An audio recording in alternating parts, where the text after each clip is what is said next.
திருப்பரங்குன்றம் தீபம் வழக்கு தொடர்பான தீர்ப்பு நாளைக்கு வழங்கப்படும் என தெரிவிக்கப்பட்டிருக்கிறது. மதுரை திருப்பரங்குன்றம் மலையுச்சி தீபம் ஏற்றும் வழக்கில் நாளை தீர்ப்பு வழங்கப்படும் என தெரிவிக்கப்பட்டிருக்கிறது. நீதிபதி ஜி.ஆர். சுவாமிநாதன் பிறப்பித்த உத்தரவுக்கு எதிராக தமிழக அரசு தாக்கல் செய்த மேல்முறையீட்டு வழக்கில் நாளை தீர்ப்பு வழங்கப்படும் என தெரிவிக்கப்பட்டுள்ளது. தீபமேற்ற தனி நீதிபதி பிறப்பித்த உத்தரவை எதிர்த்து உயர்நீதிமன்ற மதுரை கிளையில் மேல்முறையீடு செய்யப்பட்ட நிலையில் இந்த வழக்கானது தொடர்ந்து நடைபெற்று வந்த நிலையில் இந்த வழக்கின் தீர்ப்பு என்பது நாளை வழங்கப்படும் என தெரிவிக்கப்பட்டிருக்கிறது.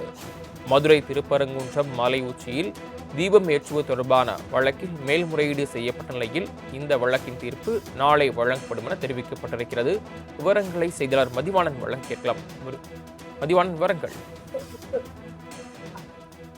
வணக்கம். ஆறுபடை வீடுகளில் முதற்படை வீடாக இருந்து கொண்டிருக்கிற திருப்பரங்குன்றம் முருகன் கோயிலின் மலை உச்சியின் மீது ஒவ்வொரு கார்த்திகை மாதமும் தீபம் ஏற்றப்படுவது என்பது வழக்கமான ஒன்று.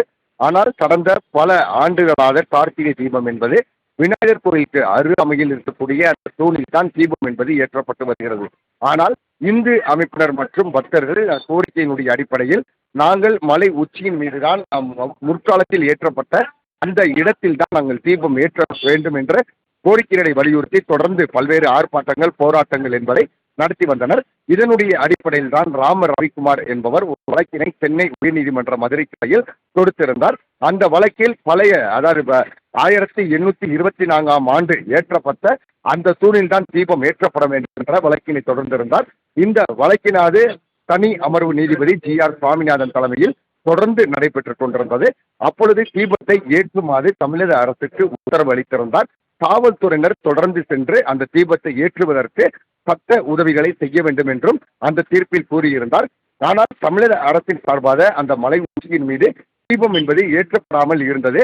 காவல்துறையினரை பொறுத்தவரையில் வந்திருந்த அலுவலர்களை தொடர்ந்து தடுத்து நிறுத்தி சட்டம் ஒழுங்கு சீர்கெடுவதற்கான வாய்ப்பு என்பது இருந்து கொண்டிருக்கிறது. அதே காரணத்தினால் நாங்கள் அனுமதிக்க முடியாது என்று சொல்லியிருந்தனர். அதற்கு பின்பாகவும் தனி அமர்வு நீதிபதி உடனடியாக 2வது நாளாவது அந்த தீபத்தை ஏற்ற வேண்டும் என்ற உத்தரவை பிறப்பித்திருந்தார்கள். இருப்பினும் கூட 3 நாட்கள் என்பது கடந்து சென்றும் கூட அங்கே தீபம் என்பது தொடர்ந்து ஏற்றப்படாமல் இருந்தது. இந்நிலையில் தான் இந்த வழக்கானது தொடர்ந்து 2 அமர்வு நீதிபதியில் முன்பு விசாரணை என்பது மேற்கொண்டது.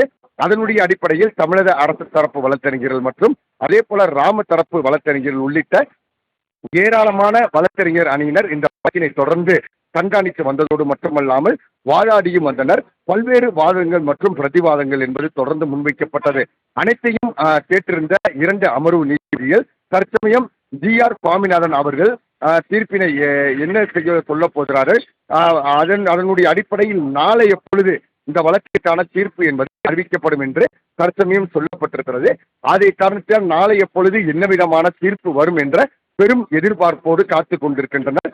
தனி நீதிபதி ஜி.ஆர். சுவாமிநாதனுடைய கருத்தை ஏற்றுக்கொள்ளுமா அல்லது தமிழக அரசினுடைய கருத்தை ஏற்றுக்கொள்ளுமா என்ற அடிப்படையில் தான் இந்த தீர்ப்பு என்பது வரவிருக்கிறது.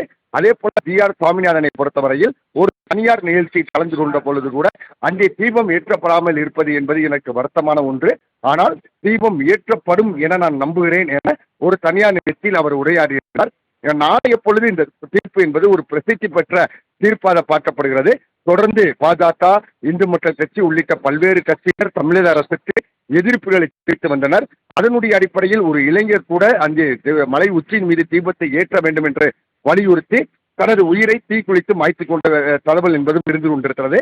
இதனுடைய அடிப்படையில் இருதரப்பு வாதங்களையும் கேட்டறிந்த 2 அமர்வு நீதிபதிகள் நாளைய பொழுது தீர்ப்பினை மிக சரியாக 10 மணிக்கு மேல், அதாவது நீதிமன்றம் தொடங்கியவுடன் முதல் வழக்காக இந்த தீர்ப்பை அறிவிக்க இருக்கிறார்கள். இந்த தீர்ப்பு என்பது வரலாற்று சிறப்பு மிக்க தீர்ப்பாக இருக்குமா அல்லது தமிழக அரசுக்கு ஏமாற்றமான தீர்ப்பாக இருக்குமா என்பதை நாம் பொறுத்திருந்துதான் பார்க்க முடியும். தாங்கள் வழங்கிய தகவல்களுக்கு நன்றி மதிவாணன்.